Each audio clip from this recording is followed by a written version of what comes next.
High everyone, welcome back to my channel টিভিক বেঙ্গলি। তো আজকে থেকে আমি এসএসসি এমটিএস এর জন্য যতগুলো ক্লাস তোমাদের করাবো, প্রত্যেকটি ক্লাস খুবই ইম্পর্ট্যান্ট। কারণ আমি প্রিভিয়াস এর কোয়েশ্চেন্স করাবো বলেছিলাম এবং তার সাথে প্রচুর পরিমাণে এক্সট্রা ডিটেইলস তোমাদের প্রোভাইড করবো বলেছিলাম। তো আজকে যেটা রয়েছে হচ্ছে 30শে সেপ্টেম্বর, একদম ফার্স্ট ডে ফার্স্ট শিফট, যেটা 2024 সালে এক্সাম হয়েছিল। 30শে সেপ্টেম্বর 2024, এটা ফার্স্ট শিফট। আমি শিফট ওয়াইজ করে দেওয়ার চেষ্টা করবো, একদম এক এক করে, যতদিন না এক্সাম হয়। এবং এক্সামের খুব একটা বেশি সময় আছে বলে আমাদের মনে হয় না। হুম? তো তোমরা অবশ্যই ভিডিওটি কমপ্লিট দেখবে। খুবই ইম্পোর্টেন্ট হতে চলেছে সিরিজটি। আর যারা চ্যানেলে নতুন রয়েছে, চ্যানেলটিকে অবশ্যই সাবস্ক্রাইব করে দিও। আর তোমরা ক্লাসের পিডিএফ টেলিগ্রাম চ্যানেলে পেয়ে যাবে, ডিসক্রিপশনে লিঙ্ক দেওয়া রয়েছে। তো ফার্স্ট কোয়েশ্চেন যেটা রয়েছে, the pharmacy amendment bill 2023 was introduced in Lok Sabha on 3rd August 2023, which amends the। তো আমি কোয়েশ্চেন্স ইংলিশ এবং বাংলাতে দুটোতেই রেখেছি, যাদের যেটা সুবিধা তোমরা পড়তে পারবে। হুম? এটা আনসার যেটা হবে option number D, pharmacy act 1948। এই ফার্স্ট কোয়েশ্চেনে তেমন কোনো ডিটেলস এখানে প্রোভাইড করার মতো ছিল না, তাই জন্য আমি এখানে রাখিনি। তো নেক্সট কোয়েশ্চেন দেখো, in which state or union territory is Losar celebrated to mark the start of the new year in that region? কোন রাজ্য কেন্দ্রশাসিত অঞ্চলে নতুন বছরের শুরু উপলক্ষে লোসার উৎসব পালিত হয়? আর্ট অ্যান্ড কালচার থেকে কোয়েশ্চেন্স দেয়, যেহেতু ভেন্ডার চেঞ্জ হয়েছে, কোয়েশ্চেন্স তেমন কোনো ডিফারেন্সিয়েট করবে না। আর্ট অ্যান্ড কালচার থেকে অবশ্যই কোয়েশ্চেন তোমরা পাবে। এটা অপশন নাম্বার সি হবে রাইট আনসার, লাদাখ। দেখো এখানে ইম্পর্টেন্ট স্টেটস এবং তাদের ইম্পর্টেন্ট যে ফেস্টিভ্যালসগুলো রয়েছে সেগুলো একটু দেখে নাও। আর এই ডিটেলসগুলো তোমরা একটু ভিডিও পজ করে দেখে নিও, কারণ আমি এগুলো টাচ করবো না, কারণ প্রচুর লেন্দি হয়ে যাবে ভিডিওটি আর কি। কেরালার যেটা ইম্পর্টেন্ট ফেস্টিভ্যাল, ওনাম, ভিশু, ত্রিশূরপুরাম, থিয়াম, মাকারাভিলাক্কু, আট্টুকাল পোঙ্গাল আর থিরুভাতিরা। পোঙ্গাল একটি ফেস্টিভ্যাল রয়েছে যেটা তামিলনাড়ুতে হয়, আর আট্টুকাল পোঙ্গাল যদি বলে তাহলে কেরালার। আর বিহারে ছট পূজা, সোনেপুর ক্যাটল ফেয়ার, সামা সাকেবা, বিহুলা, রাজগীর মহোৎসব আর পিরাপাক্সা মেলা।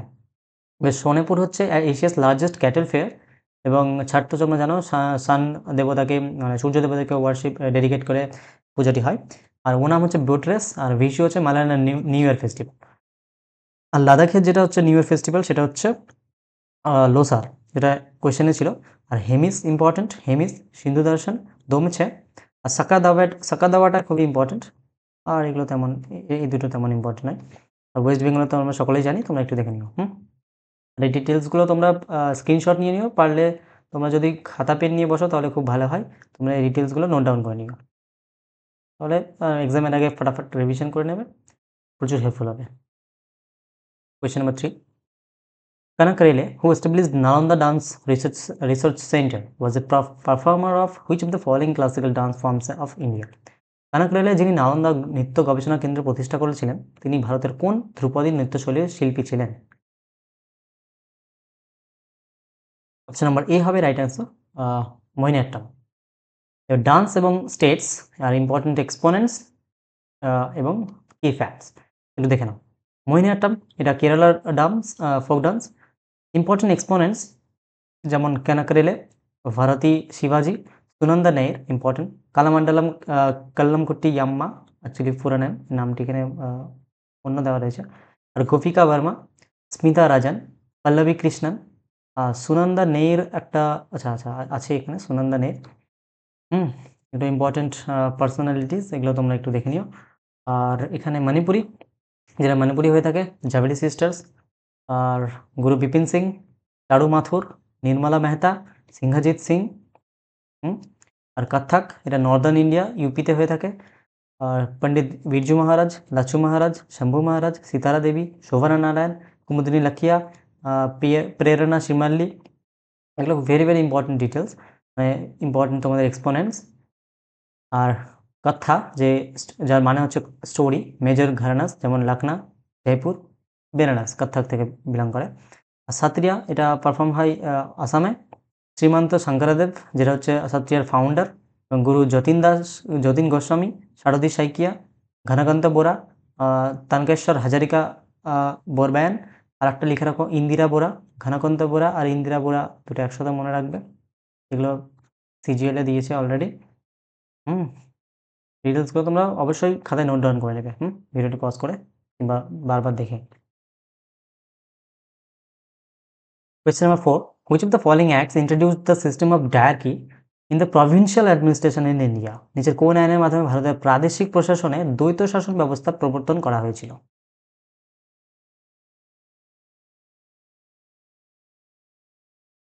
Option number B, the government of India act 1919, Bharat শাসন আইন 1919। এবার দেখো, গভর্নমেন্ট অফ ইন্ডিয়া অ্যাক্ট 1909, যেটা মল্লমিন্টো রিফর্মস নামেও জানি আমরা, এটা সম্বন্ধে একটু দেখে নিই। মল্লমিন্টো রিফর্মস নামে পরিচিত এটা। সেই সময় লর্ড মিন্টো ছিলেন ভারতের ভাইসরয় এবং জন মরলে ছিলেন ভারত সচিব বা সেক্রেটারি অফ স্টেট। এই কোশ্চেনটা দিয়ে থাকে, কে কী ছিল সেটা দিয়ে থাকে। আর এই আইনের সবচেয়ে বিতর্কিত এবং গুরুত্বপূর্ণ বৈশিষ্ট্য হলো মুসলিমদের জন্য পৃথক নির্বাচন ব্যবস্থা, মানে সেপারেট ইলেক্টোরেট ফর মুসলিম চালু করা হয় 1919 সালে মল্লমিন্টো রিফর্মসের দ্বারা। এই কারণে লর্ড মিন্টোকে ফাদার অফ কমিউনাল ইলেক্টোরেট বা সাম্প্রদায়িক নির্বাচনের জনক বলা হয়। সত্যেন্দ্র প্রসাদ সিনহা ছিলেন প্রথম ভারতীয় যিনি ভাইসরয়ের কার্যনির্বাহী পরিষদে মানে এক্সিকিউটিভ কাউন্সিলের সদস্য হিসাবে যোগ দেন। ঠিক আছে। আর এই আইনের মাধ্যমে ইম্পেরিয়াল লেজিসলেটিভ কাউন্সিল সদস্য সংখ্যা 16 থেকে বাড়িয়ে 60 করা হয়েছিল। তো এর বাইরে 1919 সালের যে অ্যাক্টটি, এর বাইরে কোয়েশ্চেন দেয় না, এই ঘুরে ফিরে এখান থেকেই কোয়েশ্চেন দেয়। তারপরে দেখে নিই আমরা 1919 সালের যে মন্টেগু চেমসফোর্ড রিফর্মস, কোয়েশ্চেন্স যেখান থেকে দিয়েছিল সেটা একটু দেখে নিই। এই আইনটি মন্টেগু চেমসফোর্ড সংস্কার নামে পরিচিত। সেই সময় লর্ড চেমসফোর্ড ছিলেন ভাইসরয় এবং এডুইন মন্টেগু ছিলেন ভারত সচিব। এই আইনের প্রধান বৈশিষ্ট্য হল প্রদেশগুলিতে মানে প্রভিন্সে দ্বৈত শাসন ব্যবস্থা প্রবর্তন করা, যেটা আমাদের এক্সামে কোয়েশ্চেন ছিল। আর প্রদেশগুলির বিষয়বস্তুকে দুটি ভাগে ভাগ করা হয়েছিল। একটা হচ্ছে রিজার্ভ সাবজেক্ট, যেটা গভর্নরের হাতে ছিল, এবং ট্রান্সপোর্ট সাবজেক্ট, যেটা মন্ত্রীদের হাতে ছিল। ঠিক আছে। আর কেন্দ্রীয় আইনসভা প্রথমবারের মতো দ্বিকক্ষ বিশিষ্ট আইনসভা মানে বাইক্যামেরালিজম চালু করা হয় আপার হাউস এবং লোয়ার হাউস। এই আইনের মাধ্যমে দেশে প্রথমবারের মতো প্রত্যক্ষ নির্বাচন ডাইরেক্ট ইলেকশন ব্যবস্থা চালু করা হয়। এই আইনের সুপারিশেই 1926 সালে পাবলিক সার্ভিস কমিশন গঠন করা হয়, খুবই ইম্পর্টেন্ট। লন্ডনে ভারতের জন্য হাই কমিশনার অফ ইন্ডিয়ার একটি নতুন পদ তৈরি করা হয়েছিল। এই আইনের মাধ্যমে শিখ, খ্রিস্টান, অ্যাংলো ইন্ডিয়ান ও ইউরোপীয়দের জন্য পৃথক নির্বাচন ব্যবস্থা সম্প্রসারিত করা হয়, খুবই ডিটেলস ইম্পর্টেন্ট। আর এই আইনের ফলেই মহিলারা সীমিত আকারে ভোটাধিকার বা ভোটিং রাইটস পেয়েছিল। ঠিক আছে। এর বাইরে কোনো কোয়েশ্চেন্স দেবে না, তোমরা যদি এখান থেকে এই অ্যাক্টগুলো তোমরা ভালো করে একটু দেখে নাও। আর লাস্ট যেটা খুবই important, government of India act 1935, Bharat শাসন আইন 1935। দেখো, এটি ছিল ব্রিটিশ পার্লামেন্টে পাশ হওয়া তৎকালীন সবচেয়ে দীর্ঘ এবং জটিল আইন। 321টি ধারা ও 10টি তফসিল ছিল। ভারতের প্রথম সংবিধানের ব্লু প্রিন্ট বা প্রধান উৎস বলা হয় এই আইনকে। সংবিধানের প্রায় 75% অংশ এখান থেকে নেওয়া হয়েছে। এই আইনের মাধ্যমে প্রথমবারের মতো সর্বভারতীয় যুক্তরাষ্ট্র অল ইন্ডিয়া ফেডারেশন গঠনের প্রস্তাব দেওয়া হয়েছিল, যদিও দেশীয় রাজ্যগুলি রাজি না হওয়ায় এটি কার্যকর হয়নি। ক্ষমতার বর্ণনের জন্য 3টি তালিকা তৈরি করা হয়েছিল: ফেডারেল লিস্ট বা প্রাদেশিক লিস্ট, প্রভিন্সিয়াল লিস্ট ও concurrent list.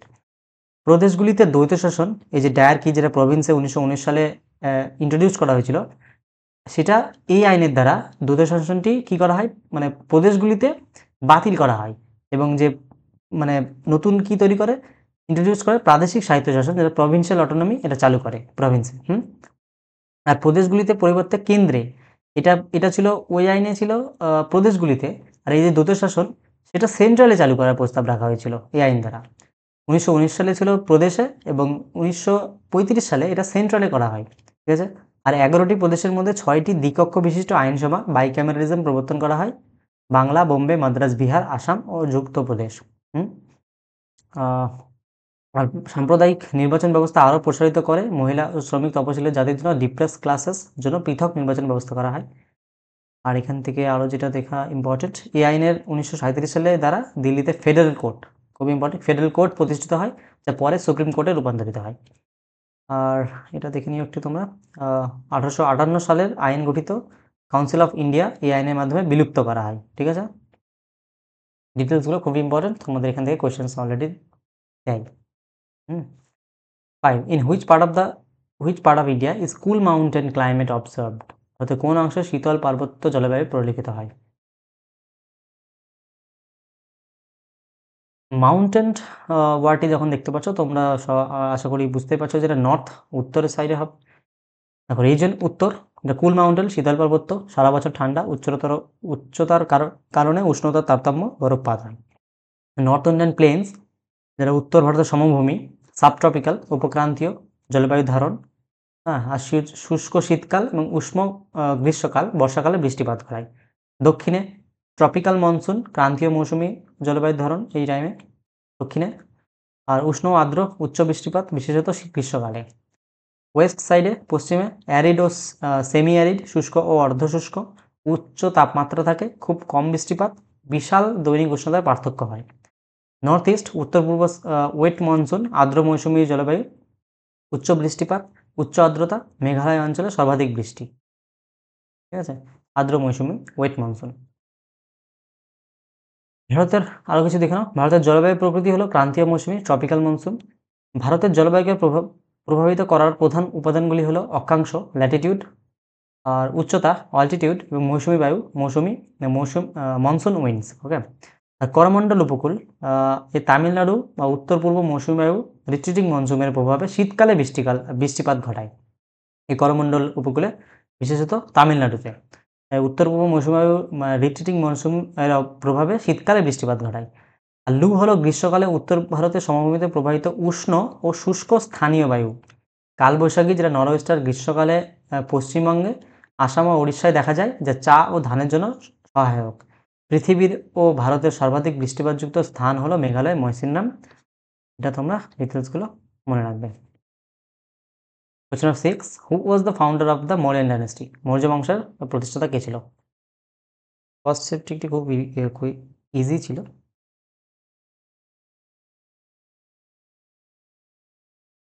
Option number C, Chandragupta Maurya.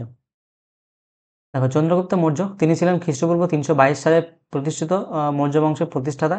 তিনি নন্দ বংশের শেষ শাসক ধননন্দকে পরাজিত করে মগধের সিংহাসন দখল করেন। তার প্রধানমন্ত্রী ও প্রধান উপদেষ্টা ছিলেন বিশাল কূটনীতিবিদ কৌটিল্য, যিনি অর্থশাস্ত্র রচনা করেন। তিনি গ্রিক সেনাপতি সেলুকাস নিকেটরকে পরাজিত করেন 305 বিসিতে। তিনি তার জীবনের শেষ দিকে জৈন ধর্ম গ্রহণ করেন। কর্ণাটকের শ্রবণ বেলাগলাতে অনশনে সাল্লেখানা তিনি দেহত্যাগ করেন। এটা হলো চন্দ্রগুপ্ত মৌর্য সম্বন্ধে ডিটেলস। তারপরে দেখে দাও বিন্দুসার। তিনি চন্দ্রগুপ্ত মৌর্যের পুত্র এবং তার উত্তরসূরি ছিলেন। গ্রিক লেখকরা তাকে অমিত্রঘাত, তাহলে বিন্দুসারকে কি বলা হতো? অমিত্রঘাত নামে অভিহিত করেছেন, যার অর্থ হলো শত্রু বিনাশকারী। হ্যাঁ, তিনি সিরিয়ার গ্রিক রাজা এন্টিওকাস এর সঙ্গে বন্ধুত্বপূর্ণ সম্পর্ক বজায় রেখেছিলেন। গ্রিক দূত ডেমাকাস তার দরবারে এসেছিলেন। বিন্দুসারের দরবারে কে ছিলেন? গ্রিক দূত ডেমাকাস। তিনি আজীবক সম্প্রদায় এর পৃষ্ঠপোষক ছিলেন। তার রাজত্বকালে তক্ষশিলা বিদ্রোহ দেখা যায়, তার পুত্র অশোক দমন করেন আর কি। তারপরে দেখে নাও অশোক সম্বন্ধে। তার শাসনকাল 268 বিসি থেকে শুরু হয়েছিল এবং তাকে মৌর্য বংশের শ্রেষ্ঠ শাসক বলা হয়। তিনি তার রাজত্বকালে 8ম বছরে কলিঙ্গ যুদ্ধ করেন 261 বিসিতে, খুব ইম্পর্টেন্ট মনে রাখবে। কলিঙ্গ যুদ্ধের ভয়াবহতা দেখে তিনি বৌদ্ধ ধর্ম গ্রহণ করেন এবং উপগুপ্তের প্রভাবে প্রভাবিত হন। তিনি ধাম্মা বা মানবতা ও নৈতিকতার নীতি প্রচার করেন। তার শিলালিপিতে তাকে সাধারণত দেবনাম প্রিয়, প্রিয়দর্শী এবং দেবতার প্রিয় বলে উল্লেখ করা হয়, অর্থাৎ দেবনাম প্রিয়, প্রিয়দর্শী অর্থাৎ দেবতার প্রিয় বলে উল্লেখ করা হয়েছে। বৌদ্ধ ধর্মের প্রচারে তিনি তার পুত্র মহেন্দ্র, তার কন্যা সংঘমিত্রাকে কোথায় পাঠিয়েছিল? শ্রীলঙ্কাতে পাঠিয়েছিল। ভারতের জাতীয় প্রতীক ন্যাশনাল এমব্লেম নেওয়া হয়েছে তার নির্মিত সারনাথের সিংহস্তম্ভ, সারনাথ লায়ন ক্যাপিটাল থেকে নেওয়া হয়েছে ভারতের জাতীয় এমব্লেম, ন্যাশনাল এমব্লেম। আর তিনি মধ্যপ্রদেশের বিখ্যাত সাঁচি স্তূপ নির্মাণ করেন। নেক্সট কোয়েশ্চেন, 31 অক্টোবর 2023 অনুযায়ী 17তম লোকসভার প্রবীণতম সদস্য বয়সের দিক থেকে শফিকুর রহমান বার্ক কোন রাজনৈতিক দলের প্রতিনিধিত্ব ছিলেন?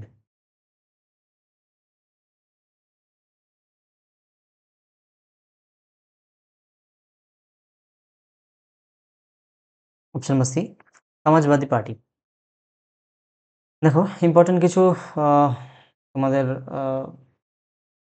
অর্গানাইজেশন, যেমন ইন্ডিয়ান ন্যাশনাল কংগ্রেস, ভারতের জাতীয় কংগ্রেস প্রতিষ্ঠাতা হয়েছিল অ্যালান অক্টেভিয়াম হোম দ্বারা 1885 সাল বোম্বাইতে। প্রথম সভাপতি ছিল ঐমশ্চন্দ্র ব্যানার্জি।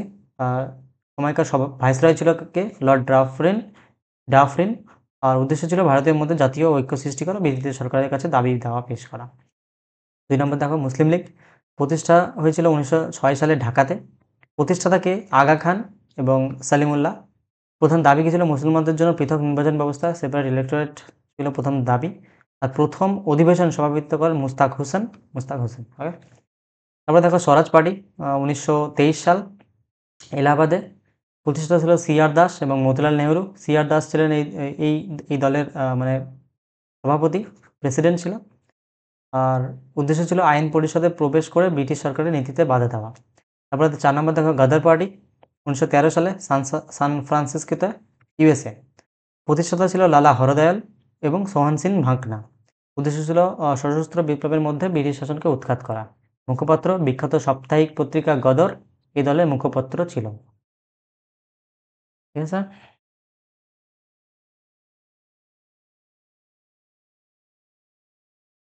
তারপরে দেখো ফরওয়ার্ড ব্লগ প্রতিষ্ঠাতা 1919 সাল কলকাতাতে। প্রতিষ্ঠাতাকে সুভাষচন্দ্র বসু। ত্রিপুরী সংকটের ত্রিপুরী ক্রাইসিসের পর কংগ্রেস সভাপতির পদ থেকে ইস্তফা দিয়ে এই দল গঠন করে। উদ্দেশ্য কংগ্রেসের মধ্যে বামপন্থী ও বিপ্লবী শক্তিকে একত্রিত করা। তারপরে communist party of India, very important, CPI. প্রতিষ্ঠা হয়েছিল 1925 সালে কানপুরে।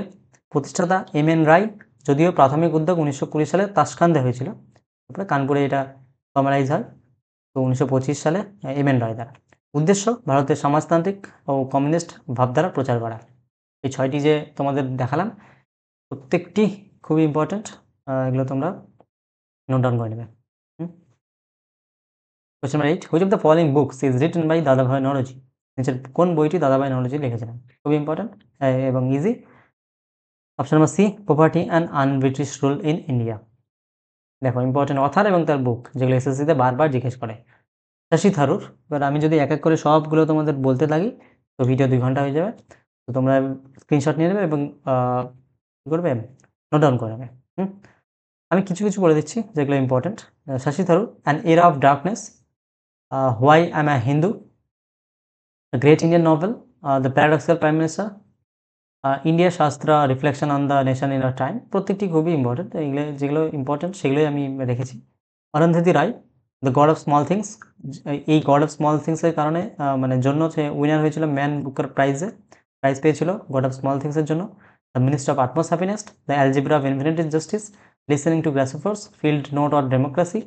ওকে, my serious heart, Arundhati Roy. Amitav Ghosh, the glass palace, the shadow lines, the Calcutta chromosome, the hungry tides, খুব important. Sea of poppies, important. River of smoke, flood of fire, the great derangement. Ruskin Bond থেকে দেখো the room on the roof, a flight of pigeons, important.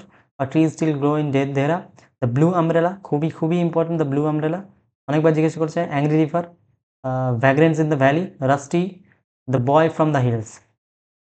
চেতন ভগত থেকে দেখে নাও 5 point someone, what not to do at IIT, one night at the call centre, the 3 mistakes of love my life, the 2 states, the story of my marriage, half girlfriend, revolution 2020, one Indian girl. প্রত্যেকটি যে books আমি তোমাদের এখানে provide করেছি প্রত্যেকটি খুবই important. তোমরা previous year questions SSC দেখে নাও, প্রত্যেকটি কোয়েশ্চেন্সই এখান থেকে মানে এই একটা না একটা বুকস অন্য অথর্স থেকে মানে এখান থেকে এই বুকস তোমাদের জিজ্ঞেস করেছেই, তাই না? তোমরা যারা প্রিভিয়াস ইয়ার কোয়েশ্চেন ঘাটো সবাই জানো। তো question number 9, the historical fiction the glory of Patan by K M Munshi was originally written in which Indian language? K M মুন্সির লেখা ঐতিহাসিক উপন্যাস দ্য গ্লোরি অফ পাঠান মূলত কোন ভারতীয় ভাষার লেখা হয়েছিল? Option number D, Gujarat. দেখো আরও কিছু ইম্পর্টেন্ট অথর এবং তাদের বুক দেখে নাও। আর কে নারায়ণ, খুশবন্ত সিং, বিক্রম শেঠ, ভি.এস. নাইপাল, ঝুম্পা লাহিড়ী। যাদের যেসব অথর থেকে কোয়েশ্চেন্স দিয়ে থাকে সেগুলো আমি এখানে রেখেছি, তো তোমরা এটা স্ক্রিনশট নিয়ে নাও কিংবা নোট ডাউন করে নিও। আমি এগুলো পড়ছি না। Vikram Seth, a suitable boy, যেমন আর কে নারায়ণ, মালগুদি ডেইজ, এগুলো অনেকবার দিয়েছে। স্বামী অ্যান্ড ফ্রেন্ডস এগুলো দিয়েছে। দ্য ইংলিশ টিচার এবং খুশবন্ত সিং থেকে ট্রেন টু পাকিস্তান না জানি কতবার দিয়েছে। হ্যাঁ, truth, love and little malice. V S. Naipaul একটু ইম্পর্টেন্ট। ভি.এস. নাইপাল থেকে এ হাউস ফর মিস্টার বিশ্বাস, এগুলো খুবই ইম্পর্টেন্ট। হ্যাঁ, Jhumpa Lahiri, interpreter of maladies, খুবই important. The namesake, unaccustomed earth, the lowland, whereabouts, the Italian ডোভ মি ট্রোবো। ঝুম্পা লাহিড়ী থেকে এগুলো দেখে নিও। Question number 10, on which date did Punjab abolish the legislative council? কোন তারিখে পাঞ্জাব বিধান পরিষদ বিলুপ্ত করে? Number D, 1 January 1970। বিধান পরিষদ সম্বন্ধে একটু ডিটেইলস আমরা দেখে নিই। লেজিসলেটিভ কাউন্সিল, এটা হচ্ছে স্টেটের উচ্চ কক্ষ। বিধান পরিষদ হলো রাজ্য আইনসভার উচ্চ কক্ষ, আপার হাউস বা দ্বিতীয় কক্ষ। সংশ্লিষ্ট ধারা ভারতীয় সংবিধানের ধারা ১৬৯ অনুসারে বিধান পরিষদ গঠন বা বিলোপ, ক্রিয়েশন অথবা অ্যাবলিশন করা যেতে পারে। আর্টিকেল ১৬৯ এটা মনে রাখবে, লেজিসলেটিভ কাউন্সিল। আর গঠন প্রক্রিয়া, বিধান পরিষদ গঠনের জন্য প্রথমে রাজ্যের বিধানসভা মানে অ্যাসেম্বলি, বিধানসভা মোট সদস্যর ২/৩ সংখ্যাগরিষ্ঠতায় 2/3 মেজরিটি একটি প্রস্তাব পাস করে। এরপর সেই প্রস্তাবের ভিত্তিতে সংসদ সাধারণ আইনের মাধ্যমে এটিকে অনুমোদন দেয়। সদস্য সংখ্যা, বিধান পরিষদের সদস্য সংখ্যা সংশ্লিষ্ট রাজ্যের বিধানসভার মোট সদস্য সংখ্যার 1/3 বেশি হবে না, ম্যাক্সিমাম 1/3 অফ দ্য অ্যাসেম্বলি, এবং 40 জনের কম হবে না, মিনিমাম 40। এবং স্থায়ী কক্ষ, এটি একটি স্থায়ী কক্ষ, মানে বিধান পরিষদ স্থায়ী কক্ষের পার্মানেন্ট হাউস। এটি লোকসভা বা বিধানসভার মতো বিলুপ্ত হতে পারে না, তবে বিলোপ বা অ্যাবলিশ হতে পারে। সদস্যদের কার্যকাল 6 বছর এবং প্রতি 2 বছর অন্তর 1/3 1/3 সদস্য অবসর গ্রহণ করেন, রাজ্যসভার মতন।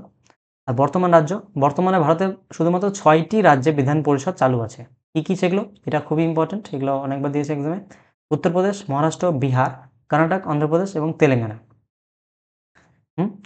আর বিলোপের ইতিহাস, পাঞ্জাবের মতো পশ্চিমবঙ্গ 1969 এবং অন্ধ্রপ্রদেশ, যদিও অন্ধ্রপ্রদেশ 2007 সালে পুনরায় এটিকে ফিরিয়ে আনে, অতীতে বিধান পরিষদ বিলুপ্ত করেছে। পশ্চিমবঙ্গ 1969 সালে বিলুপ্ত করেছে। এখন উত্তরপ্রদেশ, মহারাষ্ট্র, বিহার, কর্ণাটক, অন্ধ্রপ্রদেশ এবং তেলেঙ্গানাতে রয়েছে এই 6টি রাজ্যে legislative council. Question number 11, the chemical compound present in turmeric is, হলুদে উপস্থিত রাসায়নিক যৌগটি হলো।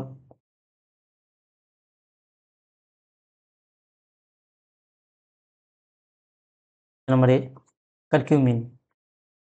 দেখো ইম্পর্টেন্ট যে থিংস এবং কেমিক্যাল কম্পাউন্ড, কার কিসের মধ্যে কি কেমিক্যাল থাকে এবং কেমিক্যাল ফর্মুলাগুলো দেওয়া রয়েছে, তোমরা একটু দেখে নিও। ভিনেগারে অ্যাসিটিক অ্যাসিড, বেকিং সোডা খুব ইম্পর্টেন্ট, সোডিয়াম বাইকার্বনেট, ফর্মুলা হচ্ছে NaHCO3। এখানে ব্লিচিং পাউডার খুব important, calcium hypochlorite, CaOCl2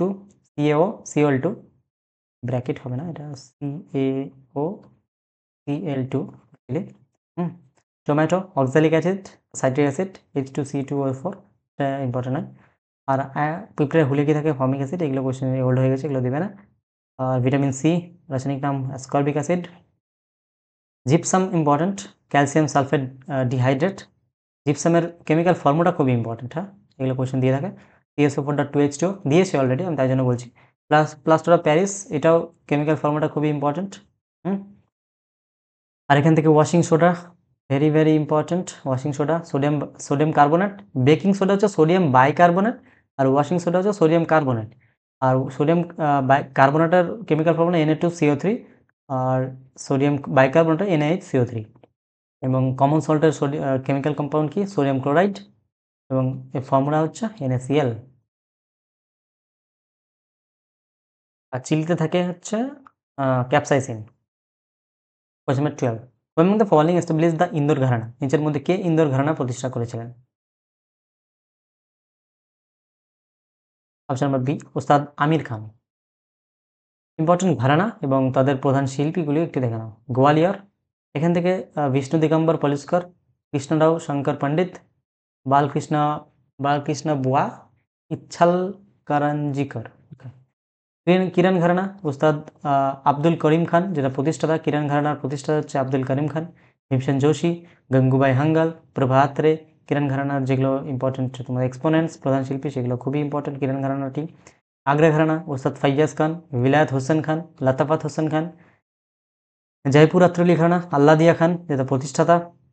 Jaipur আত্রানা ঘরানার প্রতিষ্ঠাতাকে আল্লাদিয়া খান এবং কেশবরারি কেরকার, মাল্লিকার্জুন মানসুর, জয়পুর আত্রালা ঘরানা থেকে বিলং করে। এবং পাটিয়ালা ঘরানা, ওস্তাদ বারে গুলাম আলী খান, এটা পাটিয়ালা ঘরানা। অজয় চক্রবর্তী, কৌশিকী চক্রবর্তী। বেনারস ঘরানা, পণ্ডিত কিষান মহারাজ, তবলা থেকে বিলং করে।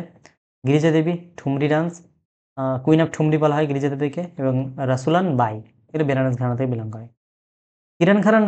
কিরণ ঘরানা জয়পুর আত্রলি, পাটিয়ালা, বেনারস খুবই ইম্পর্টেন্ট, গোয়ালিয়রটাও ইম্পর্টেন্ট, মানে এখানে সবগুলো ইম্পর্টেন্টগুলি আমি দিয়েছি। আলতু ফালতু আমি করিয়ে তো কোনো লাভ হবে না, তাই না? চলো next 13 with reference to medieval Indian architecture style what is pietra dura? মধ্যযুগীয় ভারতীয় স্থাপত্য শৈলীর পরিপ্রেক্ষিতে পিয়েত্রে দুরা কি?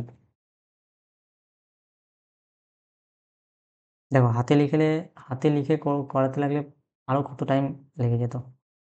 এইভাবে হাতে লিখে করালে আমি এত ডিটেলস হয়তো তোমাদের প্রোভাইড করতে পারতাম না, তাই না? তো এইভাবেই সবথেকে বেটার হবে।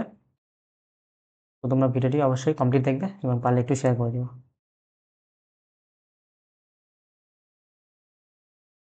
Option number D, decorating the walls with floral designs made of semi precious Stones.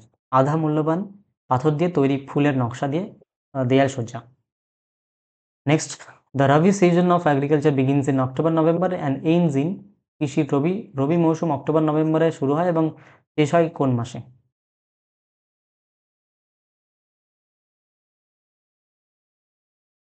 Option number B, March এপ্রিলে। দেখো খারিফ শস্য এই সময়কাল, এই ফসল বর্ষার শুরুতে বোনা হয় জুন জুলাই মাসে এবং ফসল তোলা হয় মানে কাটা হয় সেপ্টেম্বর অক্টোবর মাসে। আচ্ছা, জলবায়ু দেখার দরকার নেই, এখানে যেটা উদাহরণগুলো ইম্পর্টেন্ট হয়। ধান, প্যাডি রাইস, উদাহরণ এবং কোন সময় কাটা হয় এবং কোন সময় বোনা হয়। এই এই এই এখান থেকে এই কোশ্চেন্সগুলো দেয়।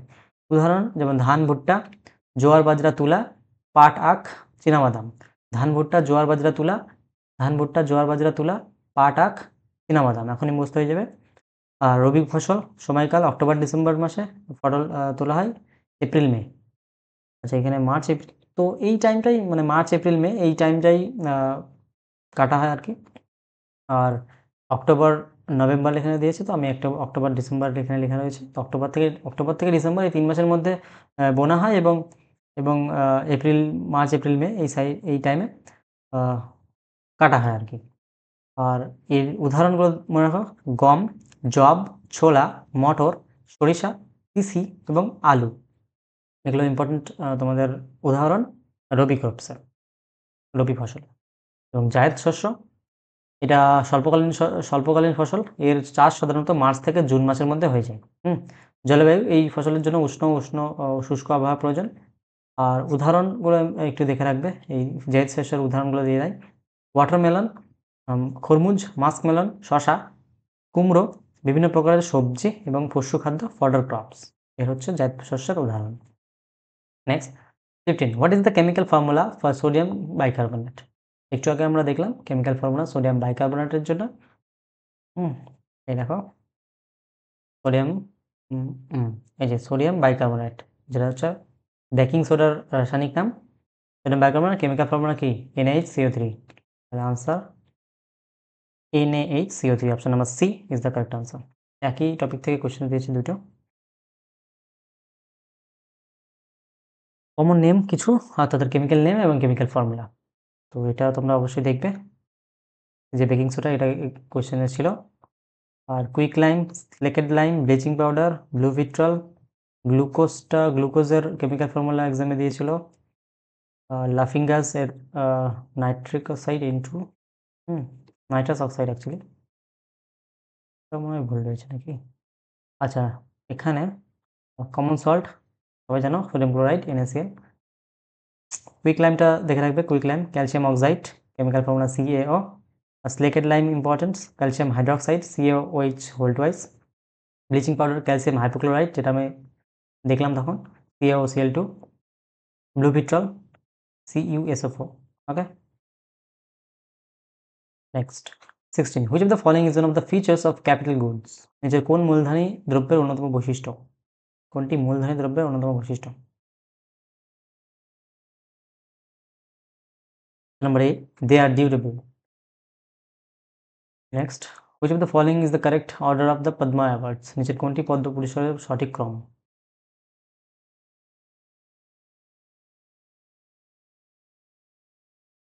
Option number C, Padma Vibhushan, Padma Bhushan, Padma Shri. Nobel prize সম্বন্ধে একটু গুরুত্বপূর্ণ তথ্য তোমরা দেখা। এই পুরস্কারের প্রতিষ্ঠাতা ছিলেন হচ্ছে সুইডিশ রসায়নবিদ আলফ্রেড নোবেল, যিনি ডায়নামাইট আবিষ্কার করেন। এই পুরস্কার দেওয়া শুরু হয় 1901 সাল থেকে এবং বর্তমানে 6টি ক্ষেত্রে রসায়ন দেওয়া হয়: physics, chemistry, medicine, literature, peace এবং ইকোনমিক্স। অর্থনীতি পুরস্কার অর্থনীতিতে নোবেল পুরস্কারটি officially the Sveriges Riksbank's prize Alfred নোবেলের উইলে ছিল না, এটি সুইডেনের কেন্দ্রীয় ব্যাংক 1969 সাল থেকে দেওয়া শুরু করে। তাহলে অর্থনীতির যে নোবেল প্রাইজটা অর্থনীতিতে, সেটা কে দেয়? সুইডেনের কেন্দ্রীয় ব্যাংক 1969 সাল থেকে দেওয়া শুরু হয়, আগে ছিল না, আগে 5টি ছিল। প্রদানের তারিখ প্রতি বছর 10 ডিসেম্বর আলফ্রেড নোবেলের মৃত্যুবার্ষিকী এই পুরস্কারগুলি প্রদান করা হয়। আর শান্তিতে নোবেল পুরস্কার দেওয়া হয় অসলো, নরওয়ে। অসলো, নরওয়ে থেকে। যে পিস নোবেল প্রাইজ, সেটা অসলো, নরওয়ে থেকে দেওয়া হয়। কিন্তু বাকি সব পুরস্কার দেওয়া হয় স্টকহোম, সুইডেন থেকে। আর সংখ্যা, একটি পুরস্কার সর্বোচ্চ 3 জন প্রাপক ভাগ করে নিতে পারে।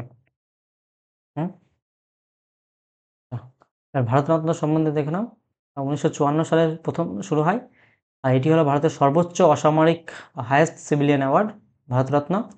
প্রথম প্রাপক 1944 সালে পেয়েছিল। একসঙ্গে 3 জনকে এই পুরস্কার দেওয়া হয়, প্রথম 3 জন, খুবই ইম্পর্টেন্ট, এই নামগুলো মনে রাখবে। সি রাজাগোপালাচারী, চক্রবর্তী রাজাগোপালাচারী, ডক্টর সর্বপল্লী রাধাকৃষ্ণন এবং ডক্টর সিভি রামন, এই 3 জনকে দেওয়া হয় প্রথম ভারতরত্ন 1954 সালে। এটা হচ্ছে ভারতের highest civilian award. Question number 18. Which of the following dynasties established the Vijayanagar kingdom in the 14th century? চতুর্দশ শতাব্দীতে কোন রাজবংশ বিজয়নগর সাম্রাজ্য প্রতিষ্ঠা করেছিলেন?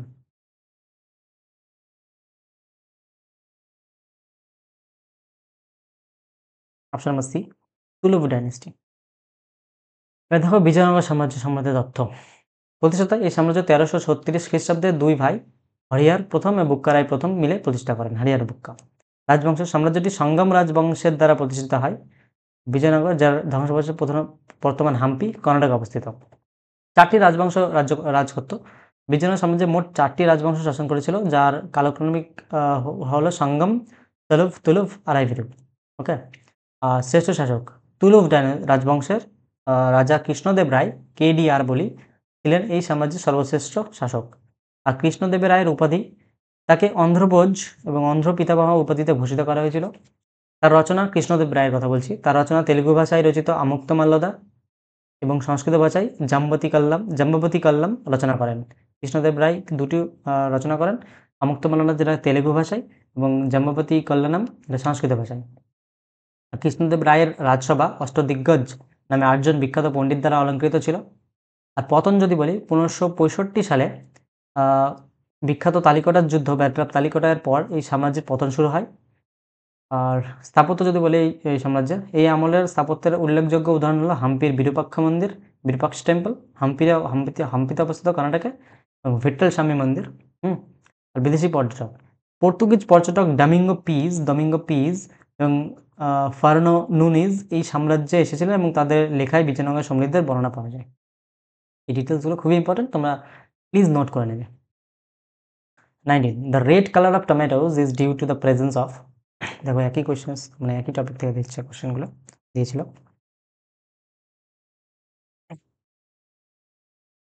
Number B, lycopene. Question 20. Which union territory had minimum literacy rate as per 2011 census? Red colour, tomato তো red colour হয় লাইকোপিনের জন্য, টমেটো থেকে অক্সালিক অ্যাসিড থাকে, আমরা দেখলাম। Which union territory had a minimum literacy rate as per the 2011 census? 2011 সালের আদম সালের অনুযায়ী কোন কেন্দ্রশাসিত অঞ্চলের সাক্ষরতার হার সর্বনিম্ন ছিল? Option number B, Dadra and Nagar Haveli. দেখো মোট জনসংখ্যা 2011 সেন্সাস, এটা 2011 census related details.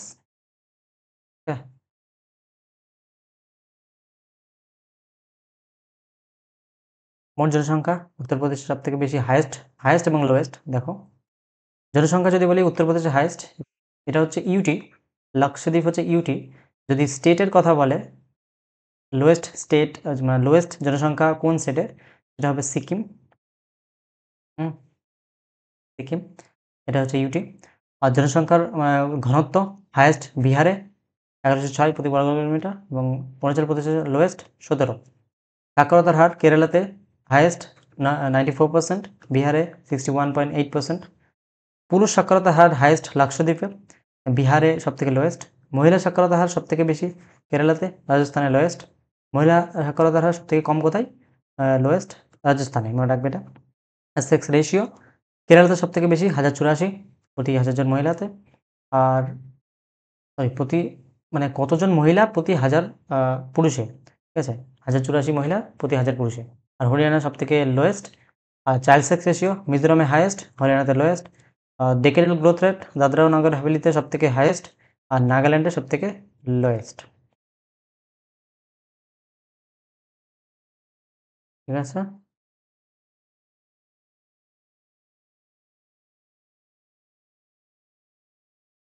Okay. 21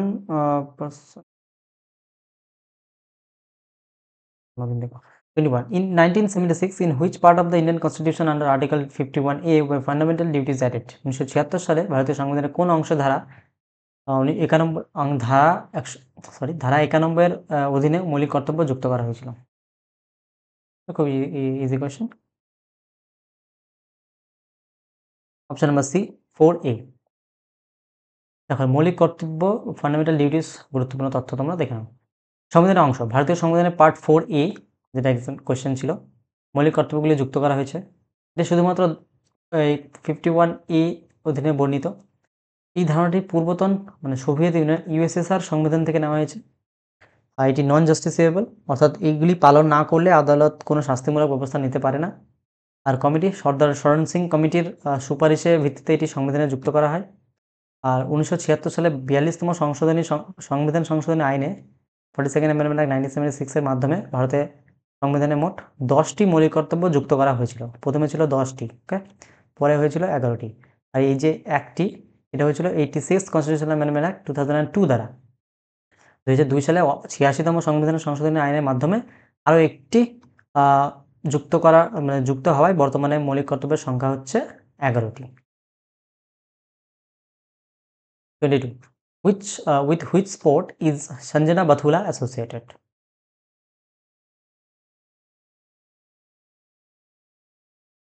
Number A, roller skating. দেখো ইম্পর্টেন্ট স্পোর্টস এবং তার যে টার্মিনোলজি মানে টার্মস, এই টপিক থেকে কোয়েশ্চেন্স এমটিএসে দেয়। জানি না এবার কি হবে, তো তোমরা তাও একটু দেখে নিও। কারণ ক্রিকেটে আশা করি সবাই কম বেশি জানো, ক্রিকেটারগুলো তেমন মুখস্থ করার দরকার নেই, তোমরা আশা করি জানো। ডাকটা মনে রাখবে, এগুলো জেনারেলি শোনা যায় না ক্রিকেটে। তাছাড়া আদারওয়াইজ যেগুলো রয়েছে এগুলো সবই আমরা শুনতে পারি। মেয়েদের ক্ষেত্রে একটু পড়ে নিও, তোমরা ক্রিকেট কম দেখো। ফুটবল, ফুটবলে penalty kick, dribble, important hat trick, offside, okay. আর হকিতে bully, scoop, short corner, penalty stroke, tie breaker, central forward stick, roll in. টেনিসে ইম্পর্টেন্ট ডিউস, খুবই ইম্পর্টেন্ট টেনিসে। Grand slam, volley, smash, important fault,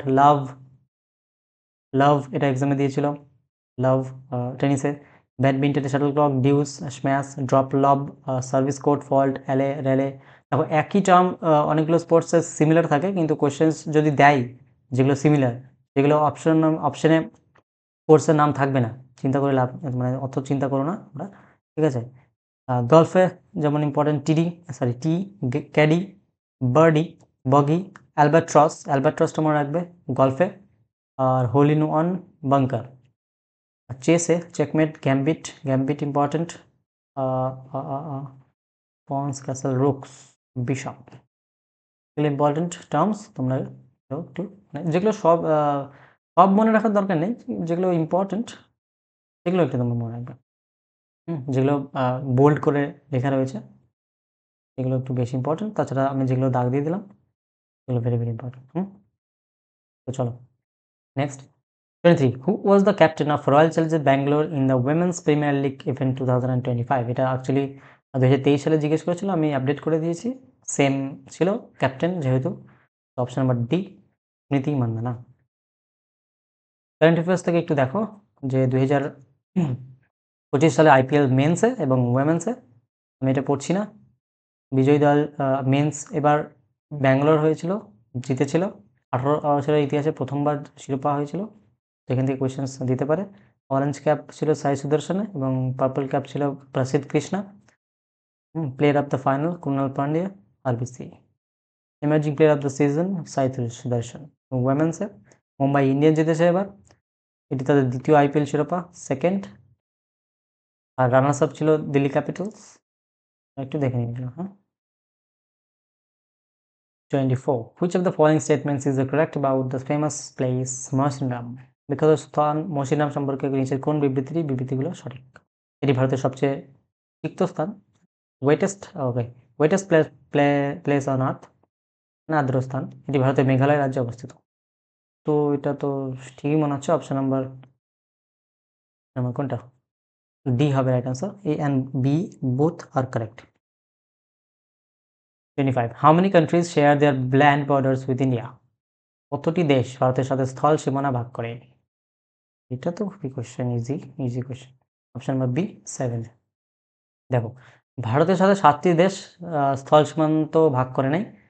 এই দেশগুলি হলো বাংলাদেশ, চীন, পাকিস্তান, নেপাল, মায়ানমার, ভুটান, আফগানিস্তান। আফগানিস্তানের সীমান্তটি পাক অধিকৃত কাশ্মীর ও পিওকে অঞ্চলের সাথে যুক্ত। ভারতের দীর্ঘতম স্থল সীমানা রয়েছে বাংলাদেশের সাথে প্রায় 4096 কিলোমিটার। এই 4096 কিলোমিটার এই মানে এই মনে রাখবে এই আমাদের সংখ্যাটা, ডিটেলসটা। ভারতের ক্ষুদ্রতম স্থল সীমান্ত রয়েছে, ক্ষুদ্রতম দেখো দীর্ঘতম তো বাংলাদেশের সাথে 4096 কিলোমিটার, আর ক্ষুদ্রতম হচ্ছে আফগানিস্তানের সাথে 106 কিলোমিটার, এটা মনে রাখবে। আর উপকূল রেখা, ভারতের মোট উপকূল রেখার দৈর্ঘ্য প্রায় 7516.6 কিলোমিটার, 7516.6 কিলোমিটার। ভারত মহাসাগরে ভারতের জলসীমার প্রতিবেশী দেশ হলো শ্রীলঙ্কা ও মালদ্বীপ। ঠিক আছে? আর তো আশা করি তোমাদের ক্লাসটি খুবই হেল্পফুল হবে। আর তোমাদের ক্লাসটি কেমন লাগলো অবশ্যই সেটা আমাকে কমেন্টে জানিও। প্লিজ জানিও। আর যদি তোমাদের কোনো রকম সাজেশন বা কোয়েরিজ থাকে তো আমাকে সেটাও জানিও আরকি। ঠিক আছে? আর দেখা হচ্ছে নেক্সট ভিডিওতে। ঠিক আছে? Bye, by.